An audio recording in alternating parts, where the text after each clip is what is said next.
ಬೆಂಗಳೂರು ಆಗ್ತಾ ಇದೆಯಾ drugs mafia ಕೇಂದ್ರ. ಹೊಸ ವರ್ಷಕ್ಕೆ ರೆಡಿಯಾಗಿತ್ತು ಕೋಟ್ಯಾಂತರ ಮೌಲ್ಯದ ಡ್ರಗ್ಸ್. ಯುವಕರನ್ನೇ ಟಾರ್ಗೆಟ್ ಮಾಡಿದಂತ ಡ್ರಗ್ಸ್ ದಂಧೆಕೋರರು. ಪೊಲೀಸರ ವಿರುದ್ಧವೇ ಸಾಮಾಜಿಕ ಕಾರ್ಯಕರ್ತ ತೇಜಸ್ ಇದೀಗ ದೂರು ಕೊಟ್ಟಿದ್ದಾರೆ. ಹೊಸ ವರ್ಷಕ್ಕೆ ರೆಡಿಯಾಗಿತ್ತ ಡ್ರಗ್ಸ್ ದಂಧೆ. ಯುವಕರನ್ನೇ ಟಾರ್ಗೆಟ್ ಮಾಡಿತ್ತು ಈ ದಂಧೆಕೋರರು. ಪೊಲೀಸರ ವಿರುದ್ಧವೇ ಇದೀಗ ಸಾಮಾಜಿಕ ಕಾರ್ಯಕರ್ತ ತೇಜಸ್ ದೂರನ್ನ ಕೊಟ್ಟಿದ್ದಾರೆ. ನೋಡಿ, ನಿನ್ನೆ 3 ಫ್ಯಾಕ್ಟರಿಗಳ ಮೇಲೆ ಮಹಾರಾಷ್ಟ್ರ ಪೊಲೀಸರು ದಾಳಿ ಮಾಡಿದ್ರು. ಈ ವೇಳೆ 55 ಕೋಟಿ ಮೌಲ್ಯದ ಡ್ರಗ್ಸ್ ಅನ್ನ ಜಪ್ತಿ ಮಾಡಿದ್ರು. ಮಹಾರಾಷ್ಟ್ರ ಪೊಲೀಸರು ಬೆಂಗಳೂರಲ್ಲಿ ಈ 3 ಫ್ಯಾಕ್ಟರಿಗಳನ್ನ ನಿನ್ನೆ ರೇಡ್ ಮಾಡಿ ಡ್ರಗ್ಸ್ ಅನ್ನ ಪತ್ತೆ ಮಾಡಿದ್ರು. ನೋಡಿ, ಡ್ರಗ್ಸ್ ಮಾಫಿಯಾದಲ್ಲಿ ಪ್ರಭಾವಿ ಶಾಸಕರ ಮಗನ ಹೆಸರು ಕೇಳಿ ಬರ್ತಾ ಇದೆ. ಆ ಶಾಸಕನ ಮಗ ಅರೆಸ್ಟ್ ಆಗಬೇಕಿತ್ತು ಅಂತ ಹೋರಾಟಗಾರ ಹೇಳಿದ. ಶಾಸಕರೇ ಮಕ್ಕಳೇ ಡ್ರಗ್ಸ್ಗೆ ಅಡಿಕ್ಟ್ ಆಗಿದ್ದಾರಂತೆ. ಹಿರಿಯ ಅಧಿಕಾರಿಗಳಿಗೆ ಈಗ ದೂರು ಕೊಡಲು ತೇಜಸ್ ಗೌಡ ನಿರ್ಧಾರವನ್ನ ಮಾಡಿದ್ದಾರೆ. ಡ್ರಗ್ಸ್ ಮಾಫಿಯಾ ಭೇದಿಸುವಲ್ಲಿ ಗುಪ್ತಚರ ಪೊಲೀಸರು ವಿಫಲರಾಗಿದ್ದಾರೆ. ರಿಪಬ್ಲಿಕ್ ಕನ್ನಡಗೆ ಸಾಮಾಜಿಕ ಕಾರ್ಯಕರ್ತ ತೇಜಸ್ ಗೌಡ ಹೇಳಿಕೆಯನ್ನ ಕೊಟ್ಟಿದ್ದಾರೆ, ಮಾತನಾಡಿದ್ದಾರೆ. ಈ ಬಗ್ಗೆ ದೂರನ್ನ ಕೊಡ್ತೀನಿ ಅಂತ ಕೂಡ ಹೇಳಿದ್ದಾರೆ.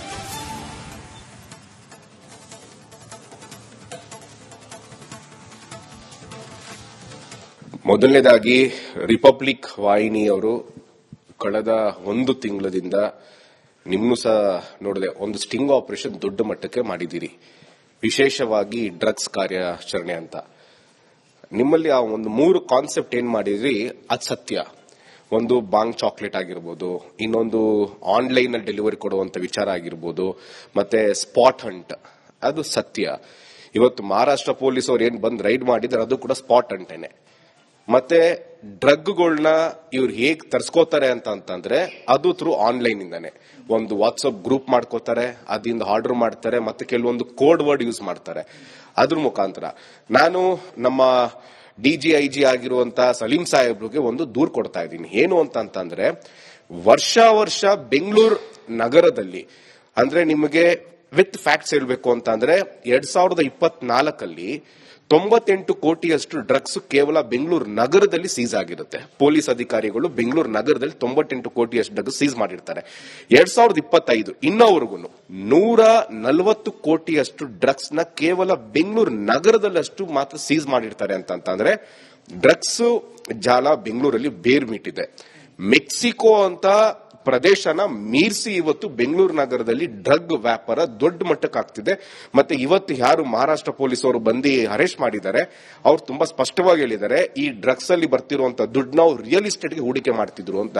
ಇದು ತುಂಬಾ ಆಘಾತಕಾರಿ ಕೊಡುವಂತ ವಿಚಾರ. ಏನಕ್ಕೆ ಅಂತಂದ್ರೆ DGIG ಅವ್ರು ನನಗೆ ದೂರು ಕೊಡ್ತಾರೆ ಇದೇ ವಿಚಾರದಲ್ಲೇನೆ. ದಯವಿಟ್ಟು ಹೇಗೆ ಸೈಬರ್ ಕ್ರೈಮ್ ಅಂತ ಕೆಲವು ಎಲ್ಲಾ ಸ್ಟೇಷನ್ ವ್ಯಾಪ್ತಿಯಲ್ಲಿದೆ, ಒಂದು ಡ್ರಗ್ ಸ್ಕ್ವಾಡ್ ಅಂತ ಮಾಡಿ. ಈ ಡ್ರಗ್ ಪೆಡ್ಲರ್ಗಳು ಮೂಲ ಟಾರ್ಗೆಟ್ ಆಗ್ತಿರೋದೇ ನಮ್ಮಂತ ಯುವ ಸಮೂಹ. ಇವತ್ತು ರಿಪಬ್ಲಿಕ್ ವಾಹಿನಿ ಏನೊಂದು ಸ್ಟಿಂಗ್ ಆಪರೇಷನ್ ಮಾಡಿತ್ತು. ಇವತ್ತು ವಿಧಾನಸೌಧದಲ್ಲಿ ನಾನು ಕೇವಲ ಒಬ್ರು ಶಾಸಕರು ಮಾತ್ರ ಚರ್ಚೆ ಮಾಡಿರೋದು, ವಿಚಾರ ಇಟ್ಕೊಂಡು ಚರ್ಚೆ ಮಾಡಿರೋದನ್ನ ನಾನು ಗಮನಿಸಿದೆ. ಏನಕ್ಕೆ ನಮ್ಮ ಜನಪ್ರತಿನಿಧಿಗಳು, ಶಾಸಕರು, ಸಂಸದರು ಇವತ್ತು ಡ್ರಗ್ ಮಾಫಿಯಾನ ಕಡಿವಾಣ ಹಾಕೋದಿಕ್ಕೆ ನೀವೇನಕ್ಕೆ ಯಾರು ಹೋರಾಟ ಮಾಡ್ತಿಲ್ಲ? ನಾನು ಒಂದು ಸ್ಪಷ್ಟವಾಗಿ ಹೇಳ್ತೀನಿ ಅರವಿಂದ್ ಅವರೇ, ಇವತ್ತು ಬೆಂಗಳೂರು ನಗರದ ಎಷ್ಟೋ ಶಾಸಕರು ಮಕ್ಕಳು, ಎಷ್ಟೋ ರಾಜಕಾರಣಿ ಮಕ್ಕಳು ಡ್ರಗ್ ಅಡಿಕ್ಟ್ ಆಗಿದ್ದಾರೆ. ಇವತ್ತು ರಿಯಾಬ್ ಸೆಂಟರ್ ಇದ್ದಾರೆ. ನಾನು ಹೆಸರಕ್ಕೆ ಹೋಗಲ್ಲ ಆ ಶಾಸಕರದು. ಅವ್ರ ಮಗ ದೊಡ್ಡ ಡ್ರಗ್ ಅಡಿಕ್ಟ್ ಆಗಿ ಇವತ್ತು ರಿಯಾಬ್ ಸೆಂಟರ್ ಅಲ್ಲಿ ಚಿಕಿತ್ಸೆ ಕೊಟ್ಟಿದ್ದಾನೆ. ಕೇವಲ ಒಬ್ಬ ಶಾಸಕ ಅಂತಲ್ಲ, ಎಷ್ಟೋ ಜನ ಶಾಸಕರು ಮಕ್ಕಳು ಇವತ್ತು ಡ್ರಗ್ ಅಡಿಕ್ಟ್ ಆಗಿದ್ದಾರೆ. ಶಾಸಕರು ಮಕ್ಕಳು, ಅಧಿಕಾರಿಗಳ ಮಕ್ಕಳು ಡ್ರಗ್ ಅಡಿಕ್ಟ್ ಆಗ್ತಿದ್ರೆ, ಇನ್ನು ಕೆಲ ಹಂತದ ಬಡ ಮಧ್ಯಮ ಕುಟುಂಬದಲ್ಲಿ ಇರುವಂತ ವ್ಯಕ್ತಿಗಳಿಗೆ ಗಾಂಜಾ ಕೊಡುವಂತದ್ದು, ಗಾಂಜಾ ಅಡಿಕ್ಟ್ ಮಾಡುವಂತ ಕೆಲಸಗಳು ನಿರಂತರವಾಗಿ ಈ ಡ್ರಗ್ ಮಾಫಿಯಾ ಮಾಡ್ಕೊಂಡು ಬಂದಿದೆ. ಬೆಂಗಳೂರು ಆಗ್ತಾ ಇದೆಯಾ ಡ್ರಗ್ಸ್ ಮಾಫಿಯಾ ಕೇಂದ್ರ. ಹೊಸ ವರ್ಷಕ್ಕೆ ರೆಡಿಯಾಗಿತ್ತು ಕೋಟ್ಯಾಂತರ ಮೌಲ್ಯದ ಡ್ರಗ್ಸ್. ಯುವಕರನ್ನೇ ಟಾರ್ಗೆಟ್ ಮಾಡಿದಂತ ಡ್ರಗ್ಸ್ ದಂಧೆಕೋರರು. ಪೊಲೀಸರ ವಿರುದ್ಧವೇ ಸಾಮಾಜಿಕ ಕಾರ್ಯಕರ್ತ ತೇಜಸ್ ಇದೀಗ ದೂರು ಕೊಟ್ಟಿದ್ದಾರೆ. ಹೊಸ ವರ್ಷಕ್ಕೆ ರೆಡಿಯಾಗಿತ್ತ ಡ್ರಗ್ಸ್ ದಂಧೆ. ಯುವಕರನ್ನೇ ಟಾರ್ಗೆಟ್ ಮಾಡಿತ್ತು ಈ ದಂಧೆಕೋರರು. ಪೊಲೀಸರ ವಿರುದ್ಧವೇ ಇದೀಗ ಸಾಮಾಜಿಕ ಕಾರ್ಯಕರ್ತ ತೇಜಸ್ ದೂರನ್ನ ಕೊಟ್ಟಿದ್ದಾರೆ. ನೋಡಿ, ನಿನ್ನೆ 3 ಫ್ಯಾಕ್ಟರಿಗಳ ಮೇಲೆ ಮಹಾರಾಷ್ಟ್ರ ಪೊಲೀಸರು ದಾಳಿ ಮಾಡಿದ್ರು. ಈ ವೇಳೆ 55 ಕೋಟಿ ಮೌಲ್ಯದ ಡ್ರಗ್ಸ್ ಅನ್ನ ಜಪ್ತಿ ಮಾಡಿದ್ರು. ಮಹಾರಾಷ್ಟ್ರ ಪೊಲೀಸರು ಬೆಂಗಳೂರಲ್ಲಿ ಈ 3 ಫ್ಯಾಕ್ಟರಿಗಳನ್ನ ನಿನ್ನೆ ರೇಡ್ ಮಾಡಿ ಡ್ರಗ್ಸ್ ಅನ್ನ ಪತ್ತೆ ಮಾಡಿದ್ರು. ನೋಡಿ, ಡ್ರಗ್ಸ್ ಮಾಫಿಯಾದಲ್ಲಿ ಪ್ರಭಾವಿ ಶಾಸಕರ ಮಗನ ಹೆಸರು ಕೇಳಿ ಬರ್ತಾ ಇದೆ. ಆ ಶಾಸಕನ ಮಗ ಅರೆಸ್ಟ್ ಆಗಬೇಕಿತ್ತು ಅಂತ ಹೋರಾಟಗಾರ ಹೇಳಿದ. ಶಾಸಕರೇ ಮಕ್ಕಳೇ ಡ್ರಗ್ಸ್ಗೆ ಅಡಿಕ್ಟ್ ಆಗಿದ್ದಾರಂತೆ. ಹಿರಿಯ ಅಧಿಕಾರಿಗಳಿಗೆ ಈಗ ದೂರು ಕೊಡಲು ತೇಜಸ್ ಗೌಡ ನಿರ್ಧಾರವನ್ನ ಮಾಡಿದ್ದಾರೆ. ಡ್ರಗ್ಸ್ ಮಾಫಿಯಾ ಭೇದಿಸುವಲ್ಲಿ ಗುಪ್ತಚರ ಪೊಲೀಸರು ವಿಫಲರಾಗಿದ್ದಾರೆ. ರಿಪಬ್ಲಿಕ್ ಕನ್ನಡಗೆ ಸಾಮಾಜಿಕ ಕಾರ್ಯಕರ್ತ ತೇಜಸ್ ಗೌಡ ಹೇಳಿಕೆಯನ್ನ ಕೊಟ್ಟಿದ್ದಾರೆ, ಮಾತನಾಡಿದ್ದಾರೆ.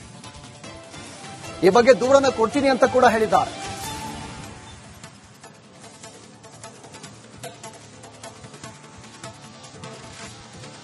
ಮೊದಲನೇದಾಗಿ ರಿಪಬ್ಲಿಕ್ ವಾಹಿನಿಯವರು ಕಳೆದ 1 ತಿಂಗಳಿಂದ ನಿಮ್ಮನ್ನು ಸಹ ನೋಡಿದೆ, ಒಂದು ಸ್ಟಿಂಗ್ ಆಪರೇಷನ್ ದೊಡ್ಡ ಮಟ್ಟಕ್ಕೆ ಮಾಡಿದ್ದೀರಿ. ವಿಶೇಷವಾಗಿ ಡ್ರಗ್ಸ್ ಕಾರ್ಯಾಚರಣೆ ಅಂತ ನಿಮ್ಮಲ್ಲಿ ಆ ಒಂದು 3 ಕಾನ್ಸೆಪ್ಟ್ ಏನ್ ಮಾಡಿದ್ರಿ ಅದು ಸತ್ಯ. ಒಂದು ಬಾಂಗ್ ಚಾಕ್ಲೇಟ್ ಆಗಿರ್ಬೋದು, ಇನ್ನೊಂದು ಆನ್ಲೈನ್ ಅಲ್ಲಿ ಡೆಲಿವರಿ ಕೊಡುವಂತ ವಿಚಾರ ಆಗಿರ್ಬೋದು, ಮತ್ತೆ ಸ್ಪಾಟ್ ಹಂಟ್, ಅದು ಸತ್ಯ. ಇವತ್ತು ಮಹಾರಾಷ್ಟ್ರ ಪೊಲೀಸ್ ಅವ್ರು ಏನ್ ಬಂದ್ ರೈಡ್ ಮಾಡಿದ್ರೆ ಅದು ಕೂಡ ಸ್ಪಾಟ್ ಹಂಟೇನೆ. ಮತ್ತೆ ಡ್ರಗ್ಗಳನ್ನ ಇವ್ರು ಹೇಗ್ ತರ್ಸ್ಕೋತಾರೆ ಅಂತಂದ್ರೆ ಅದು ಥ್ರೂ ಆನ್ಲೈನ್ ಇಂದಾನೆ. ಒಂದು ವಾಟ್ಸ್ಆಪ್ ಗ್ರೂಪ್ ಮಾಡ್ಕೋತಾರೆ, ಅದರಿಂದ ಆರ್ಡರ್ ಮಾಡ್ತಾರೆ, ಮತ್ತೆ ಕೆಲವೊಂದು ಕೋಡ್ ವರ್ಡ್ ಯೂಸ್ ಮಾಡ್ತಾರೆ.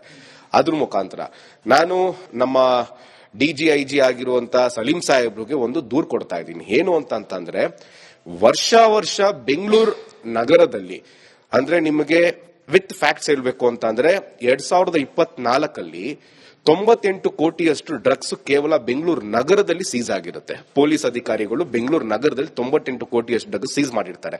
2025 ಇನ್ನೋವರೆಗೂ 140 ಕೋಟಿಯಷ್ಟು ಡ್ರಗ್ಸ್ ನ ಕೇವಲ ಬೆಂಗಳೂರು ನಗರದಲ್ಲಷ್ಟು ಮಾತ್ರ ಸೀಸ್ ಮಾಡಿರ್ತಾರೆ ಅಂತಂದ್ರೆ ಡ್ರಗ್ಸ್ ಜಾಲ ಬೆಂಗಳೂರಲ್ಲಿ ಬೇರ್ ಮೀಟಿದೆ. ಮೆಕ್ಸಿಕೋ ಅಂತ ಪ್ರದೇಶನ ಮೀರಿಸಿ ಇವತ್ತು ಬೆಂಗಳೂರು ನಗರದಲ್ಲಿ ಡ್ರಗ್ ವ್ಯಾಪಾರ ದೊಡ್ಡ ಮಟ್ಟಕ್ಕೆ ಆಗ್ತಿದೆ. ಮತ್ತೆ ಇವತ್ತು ಯಾರು ಮಹಾರಾಷ್ಟ್ರ ಪೊಲೀಸ್ ಅವರು ಬಂದು ಅರೆಸ್ಟ್ ಮಾಡಿದ್ದಾರೆ, ಅವ್ರು ತುಂಬಾ ಸ್ಪಷ್ಟವಾಗಿ ಹೇಳಿದ್ದಾರೆ, ಈ ಡ್ರಗ್ಸ್ ಅಲ್ಲಿ ಬರ್ತಿರುವಂತ ದುಡ್ಡನ್ನ ಅವ್ರು ರಿಯಲ್ ಎಸ್ಟೇಟ್ಗೆ ಹೂಡಿಕೆ ಮಾಡ್ತಿದ್ರು ಅಂತ. ಇದು ತುಂಬಾ ಆಘಾತಕಾರಿ ಕೊಡುವಂತ ವಿಚಾರ. ಏನಕ್ಕೆ ಅಂತಂದ್ರೆ DGIG ಅವ್ರು ನನ್ಗೆ ದೂರು ಕೊಡ್ತಾರೆ ಇದೇ ವಿಚಾರದಲ್ಲೇನೆ. ದಯವಿಟ್ಟು ಹೇಗೆ ಸೈಬರ್ ಕ್ರೈಮ್ ಅಂತ ಕೆಲವು ಎಲ್ಲಾ ಸ್ಟೇಷನ್ ವ್ಯಾಪ್ತಿಲಿದೆ, ಒಂದು ಡ್ರಗ್ ಸ್ಕ್ವಾಡ್ ಅಂತ ಮಾಡಿ. ಈ ಡ್ರಗ್ ಪೆಡ್ಲರ್ಗಳು ಮೂಲ ಟಾರ್ಗೆಟ್ ಆಗ್ತಿರೋದೇ ನಮ್ಮಂತ ಯುವ ಸಮೂಹ. ಇವತ್ತು ರಿಪಬ್ಲಿಕ್ ವಾಹಿನಿ ಏನೊಂದು ಸ್ಟಿಂಗ್ ಆಪರೇಷನ್ ಮಾಡಿತ್ತು, ಇವತ್ತು ವಿಧಾನಸೌಧದಲ್ಲಿ ನಾನು ಕೇವಲ ಒಬ್ರು ಶಾಸಕರು ಮಾತ್ರ ಚರ್ಚೆ ಮಾಡಿರೋದು, ವಿಚಾರ ಇಟ್ಕೊಂಡು ಚರ್ಚೆ ಮಾಡಿರೋದನ್ನ ನಾನು ಗಮನಿಸಿದೆ. ಏನಕ್ಕೆ ನಮ್ಮ ಜನಪ್ರತಿನಿಧಿಗಳು, ಶಾಸಕರು, ಸಂಸದರು ಇವತ್ತು ಡ್ರಗ್ ಮಾಫಿಯಾನ ಕಡಿವಾಣ ಹಾಕೋದಿಕ್ಕೆ ನೀವೇನಕ್ಕೆ ಯಾರು ಹೋರಾಟ ಮಾಡ್ತಿಲ್ಲ? ನಾನು ಒಂದು ಸ್ಪಷ್ಟವಾಗಿ ಹೇಳ್ತೀನಿ ಅರವಿಂದ್ ಅವರೇ, ಇವತ್ತು ಬೆಂಗಳೂರು ನಗರದ ಎಷ್ಟೋ ಶಾಸಕರು ಮಕ್ಕಳು, ಎಷ್ಟೋ ರಾಜಕಾರಣಿ ಮಕ್ಕಳು ಡ್ರಗ್ ಅಡಿಕ್ಟ್ ಆಗಿದ್ದಾರೆ. ಇವತ್ತು ರಿಯಾಬ್ ಸೆಂಟರ್ ಇದ್ದಾರೆ. ನಾನು ಹೆಸರು ಹೇಳಕ್ ಹೋಗಲ್ಲ ಶಾಸಕರದು. ಅವ್ರ ಮಗ ದೊಡ್ಡ ಡ್ರಗ್ ಅಡಿಕ್ಟ್ ಆಗಿ ಇವತ್ತು ರಿಯಾಬ್ ಸೆಂಟರ್ ಚಿಕಿತ್ಸೆ ಕೊಟ್ಟಿದ್ದಾನೆ. ಕೇವಲ ಒಬ್ಬ ಶಾಸಕ ಅಂತಲ್ಲ, ಎಷ್ಟೋ ಜನ ಶಾಸಕರು ಮಕ್ಕಳು ಇವತ್ತು ಡ್ರಗ್ ಅಡಿಕ್ಟ್ ಆಗಿದ್ದಾರೆ. ಶಾಸಕರು ಮಕ್ಕಳು, ಅಧಿಕಾರಿಗಳ ಮಕ್ಕಳು ಡ್ರಗ್ ಅಡಿಕ್ಟ್ ಆಗ್ತಿದ್ರೆ ಇನ್ನು ಕೆಲ ಹಂತದ ಬಡ ಮಧ್ಯಮ ಕುಟುಂಬದಲ್ಲಿ ಇರುವಂತ ವ್ಯಕ್ತಿಗಳಿಗೆ ಗಾಂಜಾ ಕೊಡುವಂತದ್ದು, ಗಾಂಜಾ ಅಡಿಕ್ಟ್ ಮಾಡುವಂತ ಕೆಲಸಗಳು ನಿರಂತರವಾಗಿ ಈ ಡ್ರಗ್ ಮಾಫಿಯಾ ಮಾಡ್ಕೊಂಡು ಬಂದಿದೆ. ಬೆಂಗಳೂರು ಆಗ್ತಾ ಇದೆಯಾ ಡ್ರಗ್ಸ್ ಮಾಫಿಯಾ ಕೇಂದ್ರ? ಹೊಸ ವರ್ಷಕ್ಕೆ ರೆಡಿಯಾಗಿತ್ತು ಕೋಟ್ಯಾಂತರ ಮೌಲ್ಯದ ಡ್ರಗ್ಸ್. ಯುವಕರನ್ನೇ ಟಾರ್ಗೆಟ್ ಮಾಡಿದಂತ ಡ್ರಗ್ಸ್ ದಂಧೆಕೋರರು. ಪೊಲೀಸರ ವಿರುದ್ಧವೇ ಸಾಮಾಜಿಕ ಕಾರ್ಯಕರ್ತ ತೇಜಸ್ ಇದೀಗ ದೂರು ಕೊಟ್ಟಿದ್ದಾರೆ. ಹೊಸ ವರ್ಷಕ್ಕೆ ರೆಡಿಯಾಗಿತ್ತ ಡ್ರಗ್ಸ್ ದಂಧೆ. ಯುವಕರನ್ನೇ ಟಾರ್ಗೆಟ್ ಮಾಡಿತ್ತು ಈ ದಂಧೆಕೋರರು. ಪೊಲೀಸರ ವಿರುದ್ಧವೇ ಇದೀಗ ಸಾಮಾಜಿಕ ಕಾರ್ಯಕರ್ತ ತೇಜಸ್ ದೂರನ್ನ ಕೊಟ್ಟಿದ್ದಾರೆ. ನೋಡಿ, ನಿನ್ನೆ 3 ಫ್ಯಾಕ್ಟರಿಗಳ ಮೇಲೆ ಮಹಾರಾಷ್ಟ್ರ ಪೊಲೀಸರು ದಾಳಿ ಮಾಡಿದ್ರು. ಈ ವೇಳೆ 55 ಕೋಟಿ ಮೌಲ್ಯದ ಡ್ರಗ್ಸ್ ಅನ್ನ ಜಪ್ತಿ ಮಾಡಿದ್ರು. ಮಹಾರಾಷ್ಟ್ರ ಪೊಲೀಸರು ಬೆಂಗಳೂರಲ್ಲಿ ಈ 3 ಫ್ಯಾಕ್ಟರಿಗಳನ್ನ ನಿನ್ನೆ ರೇಡ್ ಮಾಡಿ ಡ್ರಗ್ಸ್ ಅನ್ನ ಪತ್ತೆ ಮಾಡಿದ್ರು. ನೋಡಿ, ಡ್ರಗ್ಸ್ ಮಾಫಿಯಾದಲ್ಲಿ ಪ್ರಭಾವಿ ಶಾಸಕರ ಮಗನ ಹೆಸರು ಕೇಳಿ ಬರ್ತಾ ಇದೆ. ಆ ಶಾಸಕನ ಮಗ ಅರೆಸ್ಟ್ ಆಗಬೇಕಿತ್ತು ಅಂತ ಹೋರಾಟಗಾರ ಹೇಳಿದ. ಶಾಸಕರೇ ಮಕ್ಕಳೇ ಡ್ರಗ್ಸ್ಗೆ ಅಡಿಕ್ಟ್ ಆಗಿದ್ದಾರಂತೆ. ಹಿರಿಯ ಅಧಿಕಾರಿಗಳಿಗೆ ಈಗ ದೂರು ಕೊಡಲು ತೇಜಸ್ ಗೌಡ ನಿರ್ಧಾರವನ್ನ ಮಾಡಿದ್ದಾರೆ. ಡ್ರಗ್ಸ್ ಮಾಫಿಯಾ ಭೇದಿಸುವಲ್ಲಿ ಗುಪ್ತಚರ ಪೊಲೀಸರು ವಿಫಲರಾಗಿದ್ದಾರೆ. ರಿಪಬ್ಲಿಕ್ ಕನ್ನಡಗೆ ಸಾಮಾಜಿಕ ಕಾರ್ಯಕರ್ತ ತೇಜಸ್ ಗೌಡ ಹೇಳಿಕೆಯನ್ನ ಕೊಟ್ಟಿದ್ದಾರೆ, ಮಾತನಾಡಿದ್ದಾರೆ. ಈ ಬಗ್ಗೆ ದೂರನ್ನ ಕೊಡ್ತೀನಿ ಅಂತ ಕೂಡ ಹೇಳಿದ್ದಾರೆ.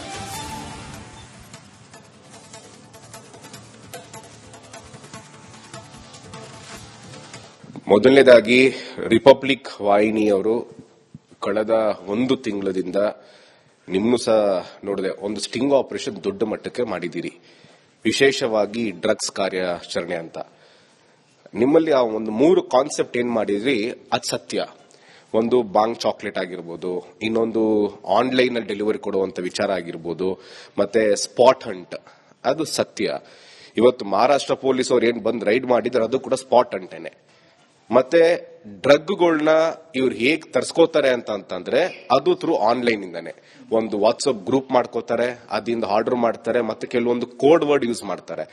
ಅದ್ರ ಮುಖಾಂತರ ನಾನು ನಮ್ಮ DGIG ಆಗಿರುವಂತ ಸಲೀಂ ಸಾಹೇಬ್ರಿಗೆ ಒಂದು ದೂರು ಕೊಡ್ತಾ ಇದ್ದೀನಿ. ಏನು ಅಂತಂದ್ರೆ, ವರ್ಷ ಬೆಂಗಳೂರು ನಗರದಲ್ಲಿ, ಅಂದ್ರೆ ನಿಮಗೆ ವಿತ್ ಫ್ಯಾಕ್ಟ್ಸ್ ಹೇಳ್ಬೇಕು ಅಂತಂದ್ರೆ 2024 98 ಕೋಟಿಯಷ್ಟು ಡ್ರಗ್ಸ್ ಕೇವಲ ಬೆಂಗಳೂರು ನಗರದಲ್ಲಿ ಸೀಸ್ ಆಗಿರುತ್ತೆ. ಪೊಲೀಸ್ ಅಧಿಕಾರಿಗಳು ಬೆಂಗಳೂರು ನಗರದಲ್ಲಿ 98 ಕೋಟಿಯಷ್ಟು ಡ್ರಗ್ಸ್ ಸೀಸ್ ಮಾಡಿರ್ತಾರೆ. 2025 ಇನ್ನವರೆಗೂ 140 ಕೋಟಿಯಷ್ಟು ಡ್ರಗ್ಸ್ ನ ಕೇವಲ ಬೆಂಗಳೂರು ನಗರದಲ್ಲಷ್ಟು ಮಾತ್ರ ಸೀಸ್ ಮಾಡಿರ್ತಾರೆ. ಅಂತಂದ್ರೆ ಡ್ರಗ್ಸ್ ಜಾಲ ಬೆಂಗಳೂರಲ್ಲಿ ಬೇರ್ಮಿಟ್ಟಿದೆ. ಮೆಕ್ಸಿಕೋ ಅಂತ ಪ್ರದೇಶನ ಮೀರಿಸಿ ಇವತ್ತು ಬೆಂಗಳೂರು ನಗರದಲ್ಲಿ ಡ್ರಗ್ ವ್ಯಾಪಾರ ದೊಡ್ಡ ಮಟ್ಟಕ್ಕೆ ಆಗ್ತಿದೆ. ಮತ್ತೆ ಇವತ್ತು ಯಾರು ಮಹಾರಾಷ್ಟ್ರ ಪೊಲೀಸ್ ಅವರು ಬಂದು ಅರೆಸ್ಟ್ ಮಾಡಿದ್ದಾರೆ, ಅವ್ರು ತುಂಬಾ ಸ್ಪಷ್ಟವಾಗಿ ಹೇಳಿದ್ದಾರೆ, ಈ ಡ್ರಗ್ಸ್ ಅಲ್ಲಿ ಬರ್ತಿರುವಂತ ದುಡ್ಡು ನಾವು ರಿಯಲ್ ಎಸ್ಟೇಟ್ಗೆ ಹೂಡಿಕೆ ಮಾಡ್ತಿದ್ರು ಅಂತ. ಇದು ತುಂಬಾ ಆಘಾತಕಾರಿ ಕೊಡುವಂತ ವಿಚಾರ. ಏನಕ್ಕೆ ಅಂತಂದ್ರೆ, DGIG ಅವ್ರಿಗೆ ನನಗೆ ದೂರು ಕೊಡ್ತಾರೆ ಅದು ಇದೇ ವಿಚಾರದಲ್ಲೇನೆ. ದಯವಿಟ್ಟು ಹೇಗೆ ಸೈಬರ್ ಕ್ರೈಮ್ ಅಂತ ಕೆಲವು ಎಲ್ಲಾ ಸ್ಟೇಷನ್ ವ್ಯಾಪ್ತಿಲಿದೆ, ಒಂದು ಡ್ರಗ್ ಸ್ಕ್ವಾಡ್ ಅಂತ ಮಾಡಿ. ಈ ಡ್ರಗ್ ಪೆಡ್ಲರ್ಗಳು ಮೂಲ ಟಾರ್ಗೆಟ್ ಆಗ್ತಿರೋದೇ ನಮ್ಮಂತ ಯುವ ಸಮೂಹ. ಇವತ್ತು ರಿಪಬ್ಲಿಕ್ ವಾಹಿನಿ ಏನೊಂದು ಸ್ಟಿಂಗ್ ಆಪರೇಷನ್ ಮಾಡಿತ್ತು, ಇವತ್ತು ವಿಧಾನಸೌಧದಲ್ಲಿ ನಾನು ಕೇವಲ ಒಬ್ರು ಶಾಸಕರು ಮಾತ್ರ ಚರ್ಚೆ ಮಾಡಿರೋದು, ವಿಚಾರ ಇಟ್ಕೊಂಡು ಚರ್ಚೆ ಮಾಡಿರೋದನ್ನ ನಾನು ಗಮನಿಸಿದೆ. ಏನಕ್ಕೆ ನಮ್ಮ ಜನಪ್ರತಿನಿಧಿಗಳು, ಶಾಸಕರು, ಸಂಸದರು ಇವತ್ತು ಡ್ರಗ್ ಮಾಫಿಯಾನ ಕಡಿವಾಣ ಹಾಕೋದಿಕ್ಕೆ ನೀವೇನಕ್ಕೆ ಯಾರು ಹೋರಾಟ ಮಾಡ್ತಿಲ್ಲ? ನಾನು ಒಂದು ಸ್ಪಷ್ಟವಾಗಿ ಹೇಳ್ತೀನಿ ಅರವಿಂದ್ ಅವರೇ, ಇವತ್ತು ಬೆಂಗಳೂರು ನಗರದ ಎಷ್ಟೋ ಶಾಸಕರು ಮಕ್ಕಳು, ಎಷ್ಟೋ ರಾಜಕಾರಣಿ ಮಕ್ಕಳು ಡ್ರಗ್ ಅಡಿಕ್ಟ್ ಆಗಿದ್ದಾರೆ. ಇವತ್ತು ರಿಯಾಬ್ ಸೆಂಟರ್ ಇದ್ದಾರೆ. ನಾನು ಹೆಸರು ಹೋಗಲ್ಲ ಆ ಶಾಸಕರದು. ಅವ್ರ ಮಗ ದೊಡ್ಡ ಡ್ರಗ್ ಅಡಿಕ್ಟ್ ಆಗಿ ಇವತ್ತು ರಿಯಾಬ್ ಸೆಂಟರ್ ಅಲ್ಲಿ ಚಿಕಿತ್ಸೆ ಕೊಟ್ಟಿದ್ದಾನೆ. ಕೇವಲ ಒಬ್ಬ ಶಾಸಕ ಅಂತಲ್ಲ, ಎಷ್ಟೋ ಜನ ಶಾಸಕರು ಮಕ್ಕಳು ಇವತ್ತು ಡ್ರಗ್ ಅಡಿಕ್ಟ್ ಆಗಿದ್ದಾರೆ. ಶಾಸಕರು ಮಕ್ಕಳು, ಅಧಿಕಾರಿಗಳ ಮಕ್ಕಳು ಡ್ರಗ್ ಅಡಿಕ್ಟ್ ಆಗ್ತಿದ್ರೆ, ಇನ್ನು ಕೆಲ ಹಂತದ ಬಡ ಮಧ್ಯಮ ಕುಟುಂಬದಲ್ಲಿ ಇರುವಂತ ವ್ಯಕ್ತಿಗಳಿಗೆ ಗಾಂಜಾ ಕೊಡುವಂತದ್ದು, ಗಾಂಜಾ ಅಡಿಕ್ಟ್ ಮಾಡುವಂತ ಕೆಲಸಗಳು ನಿರಂತರವಾಗಿ ಈ ಡ್ರಗ್ ಮಾಫಿಯಾ ಮಾಡ್ಕೊಂಡು ಬಂದಿದೆ.